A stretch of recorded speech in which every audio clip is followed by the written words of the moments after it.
साथ जोर से बोलिए, भारत माता की।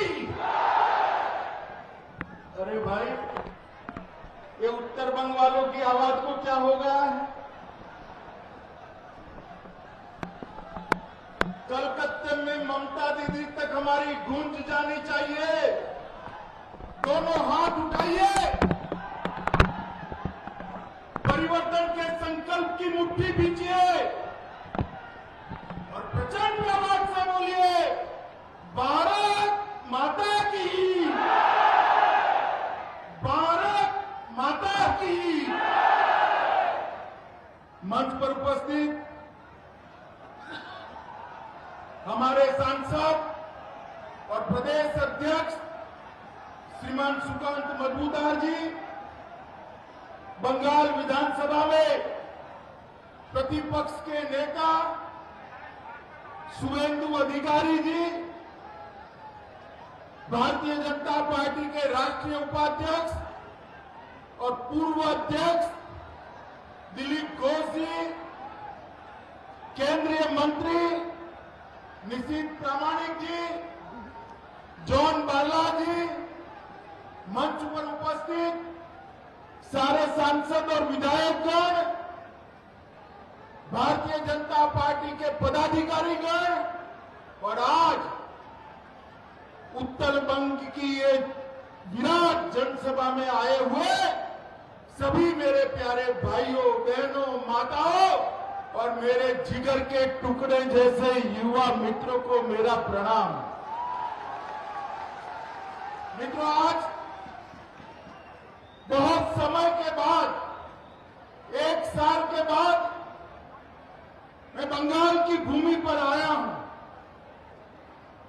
क्यों 1 साल के बाद आया, बाद में बताता हूं मैं, मगर जब यहां पर आया हूं तब रामकृष्ण परमहंस, स्वामी विवेकानंद, गुरुवर टैगोर, ईश्वर चंद्र विद्यासागर, नेताजी सुभाष चंद्र बोस, श्यामा प्रसाद मुखर्जी, खुदीराम बोस, बंकिम बाबू, चैतन्य महाप्रभु, श्री अरविंद, ये सभी की ये पवित्र बंगाल की भूमि को मैं प्रणाम कर कर मेरी बात की शुरुआत करना चाहता हूं।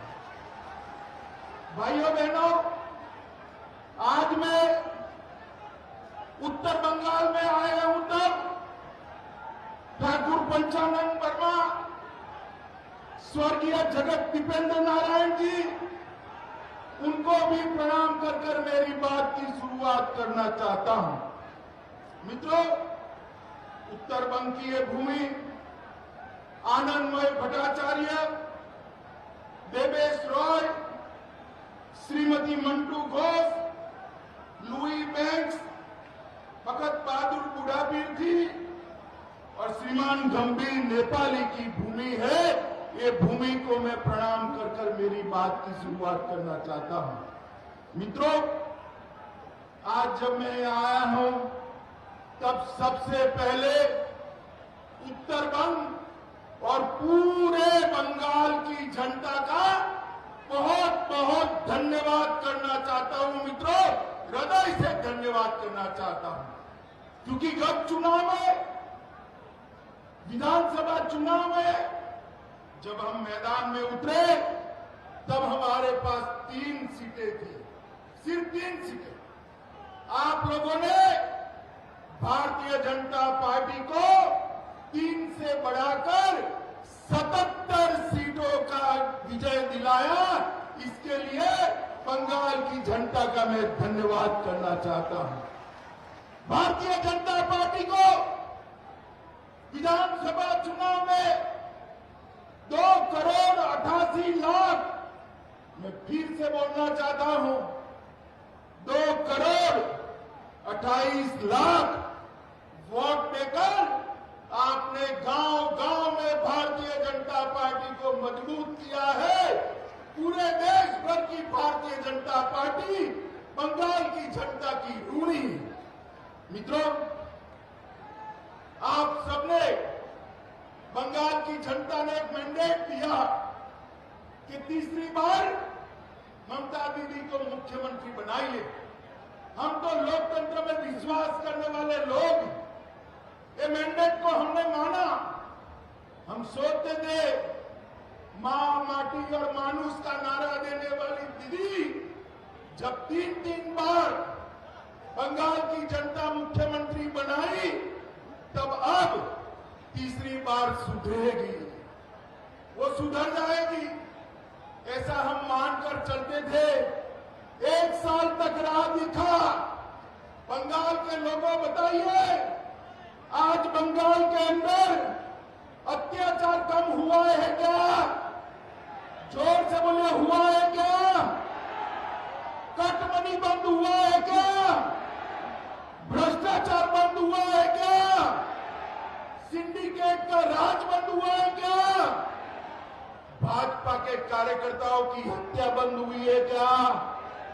ममता दीदी, 3 बार आपको चुनाने के बाद भी आप नहीं सुधर रही है। आप ये मत सोचना कि भाजपा वाले लड़ेंगे नहीं।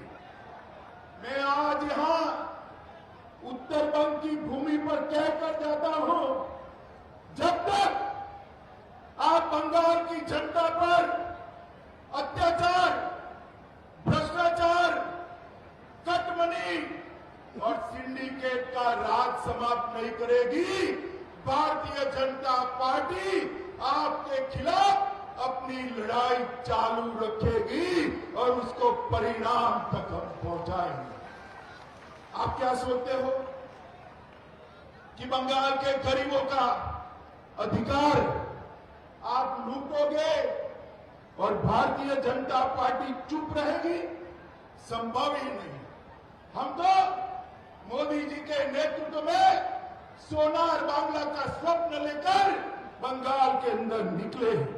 मित्रों, अभी अभी चुनाव के बाद जो हिंसा हुई है, वो हिंसा के बाद मानव अधिकार आयोग ने कहा कि यहां पर कानून का राज नहीं है, यहां पर जो सत्ता में है उनकी इच्छा का राज चल रहा है। 101 लोगों की हत्या कर दी, 1829 लोग घायल हुए और 161 से ज्यादा मुकदमों में टीएमसी के गुंडे अपराधी पाए गए।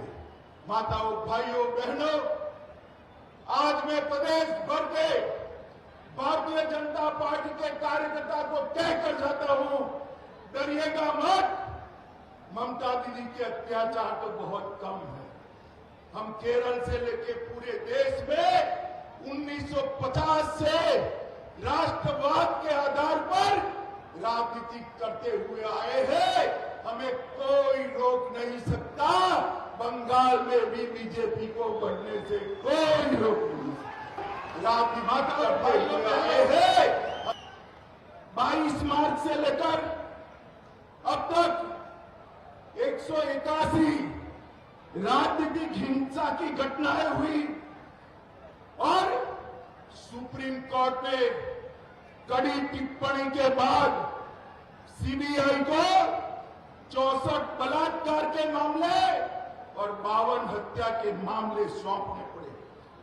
निवृत्त हाईकोर्ट चीफ जस्टिस की अध्यक्षता में 698 मामलों की एसआईटी बनानी पड़ी।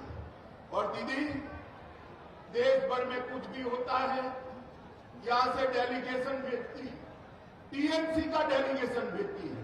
अरे दीदी, वीरभूम में आपने 8 बच्चों, 8 महिलाओं को और 1 बच्चे को जिंदा जला दिया, वहां क्यों डेलीगेशन नहीं भेजा भाई? क्यों? वीरभूम वाले आपके लोग नहीं है क्या? फैक्ट फाइंडिंग टीम नदियां क्यों नहीं गई? जहां एक नाबालिग बच्ची पर रेप हुआ, बलात्कार हुआ, वहां पर फैक्ट फाइंडिंग टीम क्यों नहीं गई? मित्रों, ममता दीदी ने आर्थिक रूप से बंगाल को कंगाल कर रख दिया है। 1947 में बंगाल का जीडीपी में, देश के जीडीपी में हिस्सा 30% था। और 31% से घटकर 2022 में 3.3% कर दिया है। 3.3%। ममता दीदी, बंगाल की जनता को आप जवाब देगी क्या? एफडीआई 2011 में 1% थी, आज भी 1% है। आपने कोई बढ़ोतरी नहीं की है। मित्रों, आज मैं कहता हूं, प्रति व्यक्ति आय में पश्चिम बंगाल 2011 में 7वें नंबर पर था, 2022-20 में 7वें नंबर से गिरकर 23वें नंबर पर आ गया है। और मित्रों, ममता दीदी ने बंगाल को ऋण से बोझ के तले दबा दिया है। वेस्ट बंगाल का कुल खर्च 2011 में 1.9 लाख करोड़ था, 2022 में 1.9 लाख करोड़ से बढ़कर 5.5 लाख करोड़ करने का काम ममता दीदी ने किया है। मित्रों, मैं आज आप सबको कहना चाहता हूं कि बंगाल के अंदर टोल मनी भाई हो गया। आप नारे मत लगाइए, आप नारे मत लगाइए, भाजपा के कार्यकर्ता नारे मत लगाइए भैया। टोल मनी और सिंडिकेट का राज फिर से शुरू हो गया है। मित्रों, इसके अंदर परिवर्तन लाना पड़ेगा। उत्तर बंगाल को हमेशा ममता दीदी ने अन्याय किया है। भारत सरकार ने जो एम्स भेजी थी, उसको आज बदलने का काम किया है, जिससे उत्तर बंगाल को इसका फायदा न मिले। देश भर में जहां जहां भाजपा की सरकारें हैं, वहां पर मेट्रो कॉरपोरेशन बनाए गए। यहां पर मेट्रो कॉरपोरेशन नहीं बनाया गया क्योंकि सिलीगुड़ी और जलपाईगुड़ी को मेट्रो न मिले। पूरे देश भर में पावर का दाम सबसे ज्यादा अगर कहीं पर है तो बंगाल के अंदर है। पूरे देश भर में पेट्रोल का दाम 115 रुपया अगर कहीं पर है तो बंगाल में है। जहां भाजपा की सरकारें हैं, वहां 105 रुपये में पेट्रोल बिकता है। यहां 25% जीएसटी और 13 रुपया और टैक्स बंगाल सरकार ने लगाया है। मित्रों, आज भी पूरे बंगाल के गरीबों को आयुष्मान भारत योजना का फायदा नहीं मिला। मुझे बताओ भाइयों बहनों, 5 लाख रुपया बंगाल के हर गरीब को मिल सकता है। बंगाल के गरीब को मिलना चाहिए या नहीं मिलना चाहिए? जोर से बोलिए, मिलना चाहिए या नहीं मिलना चाहिए? ममता दीदी मोदी जी की लोकप्रियता से डरकर आयुष्मान भारत योजना बंगाल में लागू नहीं करेंगे और किसान सम्मान निधि भी 5 साल के बाद भेजने का काम किया है। मित्रों, आज मैं उत्तर बंगाल में आया हूं। मैं आपको स्पष्टता कर जाता हूं, तृणमूल कांग्रेस सीएए के बारे में अफवाहें फैला रही है कि सीएए जमीन पर लागू नहीं होगा। मैं आज कहकर जाता हूं, कोरोना की लहर समाप्त होते ही सीएए को हम जमीन पर उतारेंगे और हमारे भाइयों को नागरिकता देने का काम। ममता दीदी, आप तो यही चाहती हो कि घुसपैठ चलती रहे और बंगाल से जो शरणार्थी आए हैं उनको नागरिकता न मिले। मगर कान खोलकर तृणमूल वाले सुन ले, सीएए वास्तविकता था, वास्तविकता है और वास्तविकता रहने वाला। इसलिए आप कुछ नहीं बदल सकते हो। माताओं, भाइयों, बहनों, ये नॉर्थ बंगाल हमारा पूरे प्रवेश द्वार है। यहां पर बंगाली, गोरखा, राजवंशी, आदिवासी, कोच, मेचे, राभा, टोटो और हिंदी भाषी सब एक दूध में जैसे शक्कर मिल जाती है, इस तरह से रहते हैं। टीएमसी इसमें भेद कराना चाहती है। मैं आपको बताता हूं, इसमें कोई भेद नहीं। और ममता दीदी, आपकी पार्टी उत्तर बंगाल की जनसांख्यिकी को बदलना चाहती है, यहां पर बहुलता बदलना चाहती है। हम बदलने नहीं देंगे, घुसपैठ को होने नहीं देंगे। आप समझ कर चलें। मित्रों, अब चाय बागान के मालिकों को जमीन देने के लिए उनके पास कानून है, परंतु गरीब मजदूरों को पर्चा पट्टा का अधिकार नहीं देना। वह जल जीवन मिशन सिर्फ 19% खर्च किया। उत्तर बंगाल में एक भी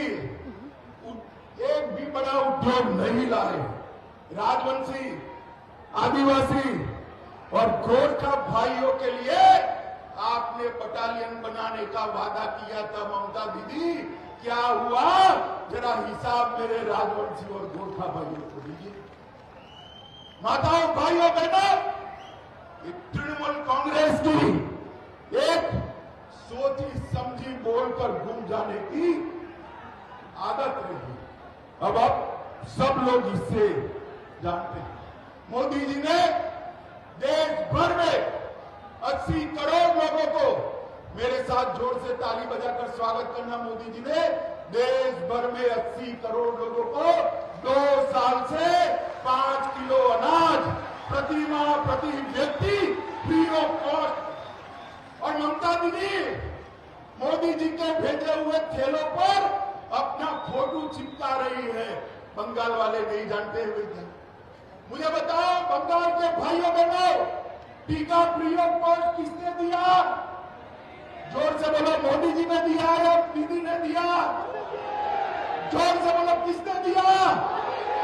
और जोर से बोलो, किसने दिया? हर गरीब को 5 किलो अनाज मुफ्त में किसने दिया? जोर से बोलो, किसने दिया? उत्तर बंगाल को 4 लेन एलिवेटेड कॉरिडोर देने का काम भी मोदी जी ने दिया है। कोरोनेशन ब्रिज 1100 करोड़ के खर्चे से बनने जा रहा है। हवाई अड्डा बागडोगरा का 1300 करोड़ के खर्चे से उसका आधुनिकीकरण हो रहा है। नेशनल हाईवे 10 को 800 करोड़ रुपए के खर्चे से नया बनाने का काम चल रहा है। गोरखपुर से सिलीगुड़ी तक, ध्यान से सुनना, गोरखपुर से सिलीगुड़ी तक 30,000 करोड़ रुपया के खर्चे से 542 किलोमीटर का रोड बनने की शुरुआत हुई।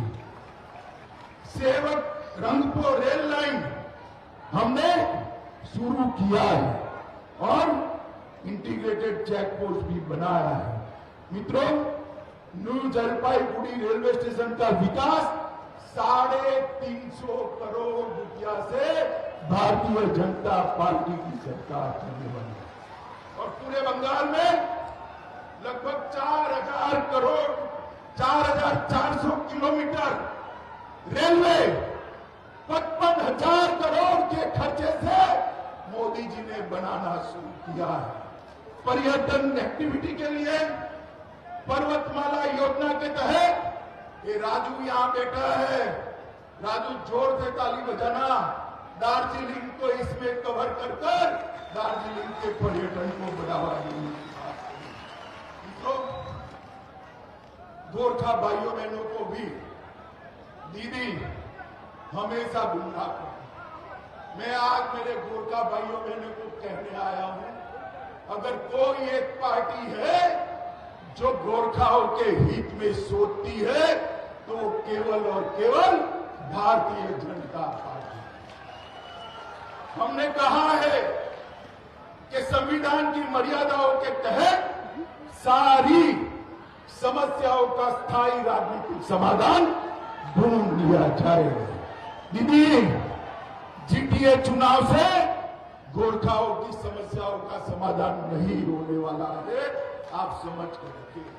माताओं, भाइयों, बहनों, मैं आज समग्र इस बड़ी रैली के माध्यम से इसके बाहर भी हजारों लोग रोड पर खड़े हैं, इस बड़ी रैली के माध्यम से कहने आया हूं, ममता दीदी के कटमनी के खिलाफ, सिंडिकेट के खिलाफ, अत्याचार के खिलाफ, भ्रष्टाचार के खिलाफ, गुंडागर्दी के खिलाफ और राजनीतिक हत्याओं के खिलाफ भारतीय जनता पार्टी की लड़ाई चालू है।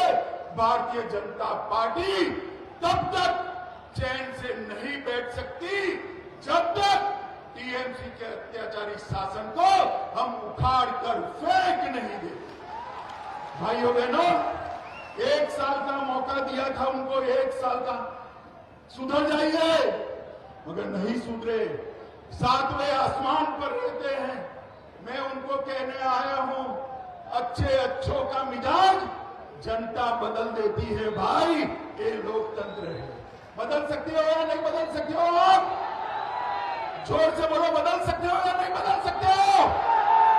भाइयों बहनों, भारतीय जनता पार्टी ये महान पश्चिम बंगाल के अंदर फिर से एक बार लोकतंत्र प्रस्थापित हो, इसके लिए सब कुछ करेगी, इसका वादा देकर मेरी बात को समाप्त करता हूं। मेरे साथ दोनों हाथ उठाइए, दोनों हाथ उठाइए, मजबूती से लड़ने के संकल्प के साथ मुट्ठी भींचिए और प्रचंड आवाज से बोलिए, भारत माता की।